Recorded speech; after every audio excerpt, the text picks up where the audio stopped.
Et nous reviendrons dans le courant de ce journal sur ces attentats en Espagne, car on apprend à l'instant qu'une cassette avec des versets du Coran en arabe, ainsi que 7 détonateurs ont été retrouvés dans une camionnette.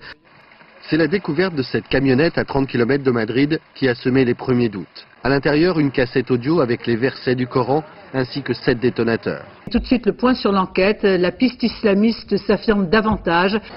Pas facile de faire parler les carcasses métalliques des trains attaqués.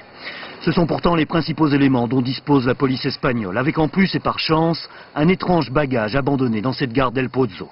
Ce sac de sport, bourré de dynamite et de grenaille, prêt à exploser d'un simple coup de fil. Celui-ci n'a pas fonctionné, mais la puce téléphonique, elle, a beaucoup parlé à la police. Tout particulièrement au commissariat de ce quartier, Lavapiés, pas loin de la gare d'Atocha. Les policiers sont remontés jusqu'à cette téléboutique d'où venait la carte à puce. Les 3 Marocains arrêtés hier y travaillaient. Le jour des attentats, le commando a utilisé cette camionnette pour transporter les explosifs vers la gare d'Alcalá de Henares, point de départ des trains visés. À l'intérieur des empreintes, celle de Jamel Zougam, principal suspect dans l'enquête. Et c'est une 11e bombe qui n'a pas explosé, qui a été la pièce centrale de l'enquête. Un étrange bagage abandonné dans cette gare d'El Pozo. Pourquoi étrange? Parce que ce n'est pas dans un train qu'il a été retrouvé. En effet, il semble que cette bombe ait échappé aux fouilles des démineurs, puis ait été entassée avec les objets abandonnés dans les trains. Ces objets ont ensuite été transportés à la morgue, pour aider à identifier les victimes. Sauf ceux d'El Pozo, qui ont abouti dans un commissariat. Et c'est là que vers 2 h du matin, soit 18 heures après l'attentat, des policiers se sont rendus compte de la présence de cette bombe.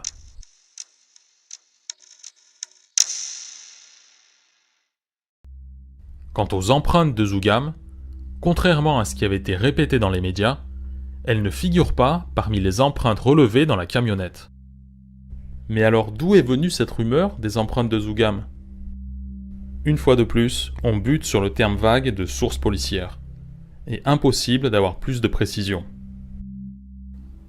Par la suite, les empreintes de la camionnette seront successivement attribuées à un avocat américain, ancien officier d'une unité de renseignement de l'armée, puis finalement à un islamiste algérien, disparu depuis en Irak.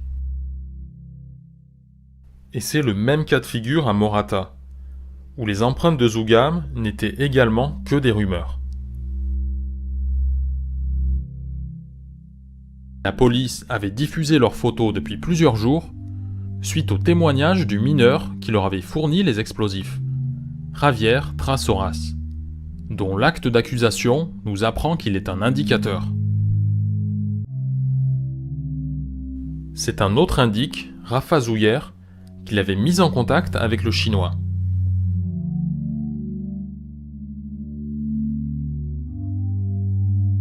Les révélations de ces 2 indiques ont été déterminantes pour connaître la nature de l'explosif. Le chef des démineurs avait même mis en doute que ce soit de la dynamite, en déclarant que le type de dégâts correspondait à des explosifs militaires, comme le C4. C'est donc d'après les déclarations des indiques, et aussi grâce à la bombe retrouvée intacte, qu'on a su que l'explosif était du Goma 2 Echo, et non du titadine comme on le croyait au départ. C'est également grâce aux indiques que la police a identifié la bande du Chinois. Un jour attendu de tous, c'est ainsi que la radio publique espagnole a annoncé l'ouverture du procès des attentats du 11 mars 2004 à Madrid. 29 accusés, 18 placés derrière une vitre par balle, 11 autres comparaissent libres, une majorité de Marocains, 9 Espagnols. Premier appelé à la barre, Rabey Osman, dit Mohamed l'Égyptien, un des 4 cerveaux présumés. Après l'audition de ce premier cerveau présumé qui nie tout en bloc, le procès se poursuivra demain avec la diffusion des écoutes téléphoniques qui l'accusent. Mais France 2 ne couvrira ni l'audience du lendemain, ni aucune audience tout au long des 5 mois du procès. Et en fait, aucun média français n'a couvert les débats qui ont eu lieu dans ce tribunal. Pour voir cette audience concernant ces écoutes téléphoniques, on doit donc se reporter à Internet, et notamment au compte de l'association de victimes. Voyons donc une sélection des audiences les plus importantes, celles où ont comparu les principaux enquêteurs et les témoins clés. La pièce centrale de l'enquête est la bombe cachée dans un bagage qui a été découverte dans un commissariat. Comment se fait-il que les démineurs n'aient pas découvert cette bombe quand elle était encore dans les trains ?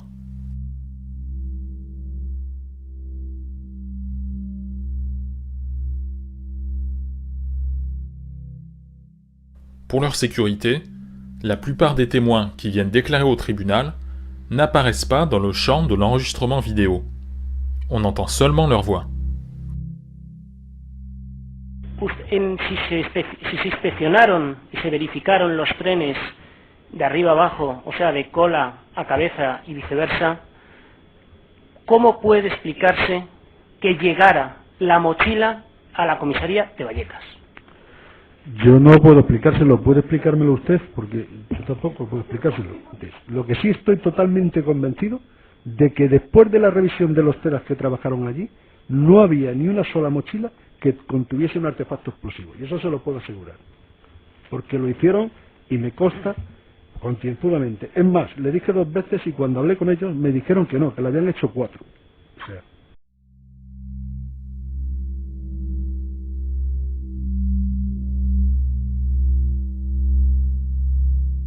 Dans le doute que cette bombe provienne des trains, peut-on au moins savoir si elle est passée par les véhicules empruntés par le commando ? La fouille de la camionnette a permis de retrouver une cassette du Coran et des détonateurs, mais pas de traces d'explosifs.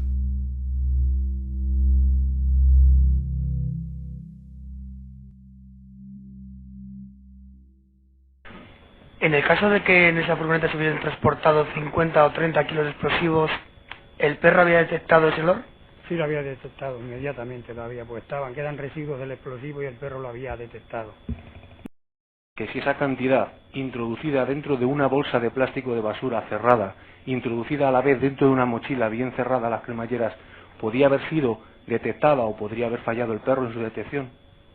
Hombre, si hay bastante cantidad, como dice usted, y eso, pues es fácil que el animal lo detecte, porque siempre queda la manipulación de la bolsa de esto y quedan restos. Pero podría ser que no, en algún momento. Si hay tanta cantidad, sí le digo.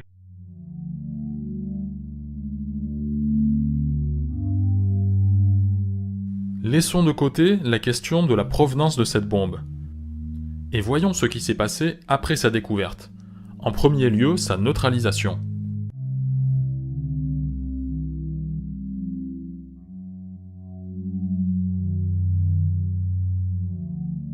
¿Por qué no funcionó el artefacto? ¿Por qué no funcionó el artefacto? Gracias. Bueno, pues desde mi punto de vista había un error incomprensible.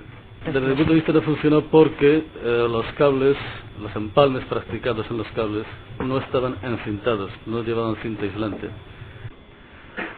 No cuadra la concepción del teléfono móvil porque aunque es sencilla, es muy ingeniosa. Y no cuadra con el empalmado de los cables. La pequeña chapuza, entre comillas, de no encintar los cables, ¿no? Porque no es lógico.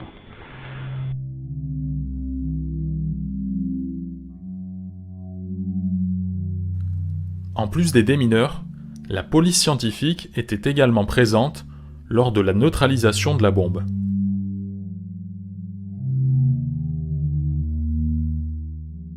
Ha aparecido pues una mochila con explosivos en la comisaría del Puente de Vallecas y que allí haré contacto, se me están esperando para... Es muy urgente la gestión y necesitan un reportaje fotográfico, vamos, la gestión es nuestras. Pero antes de irnos, el comisario general de Seguridad Ciudadana me dice, deme usted el carrete de la cámara de fotos, entréguesela usted a los artificieros para que el revelado de las fotos sea más urgente. Vamos a ver, ese carrete o el revelado del carrete y los negativos de ese carrete, ¿le son entregados a usted o a su brigada en algún momento posterior? No, el carrete desaparece. El carrete desaparece. Es más, no tengo conocimiento del destino del carrete y por las preguntas que he hecho, nunca se han hecho esas fotos. O sea, no... Eso es lo que le iba a preguntar. ¿Usted llega en algún momento determinado a ver las fotos o sabe...? No, jamás he preguntado por ellas, nunca me han dicho que eso no existía. Le han dicho que eso no existía, ¿no? Que no existía el carrete de fotos y no hay fotos. Bien.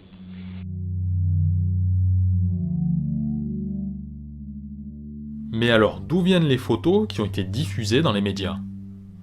Personne n'a jamais expliqué qui les a prises, ni pourquoi elles sont apparues non pas en Espagne, mais sur la chaîne américaine ABC. Ce n'est pas seulement l'origine de ces photos qui a posé question, mais également leur contenu. L'une d'elles montre une quantité importante de vis et de clous qui devaient agir comme de la mitraille. Ce point n'a pas été discuté pendant le procès, mais la médecin légiste en chef l'a abordé peu de temps après dans les médias.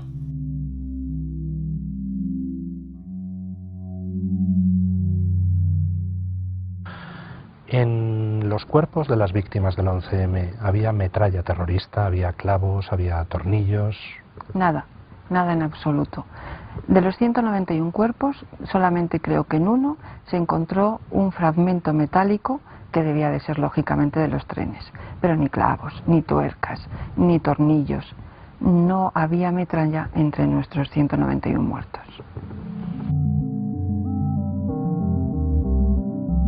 Cette différence avec les bombes qui ont explosé renforce définitivement l'impression qu'on a affaire à un étrange bagage.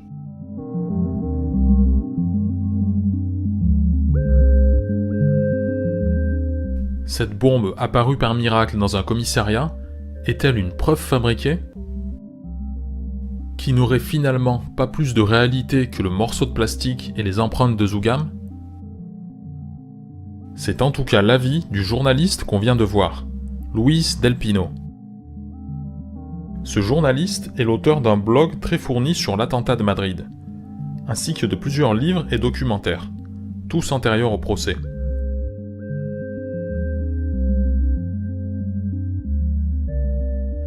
Sa thèse est que le parti socialiste de Zapatero aurait organisé l'attentat, éventuellement avec la complicité de l'ETA, pour tendre un piège à Aznar à quelques jours des élections, et prendre le pouvoir.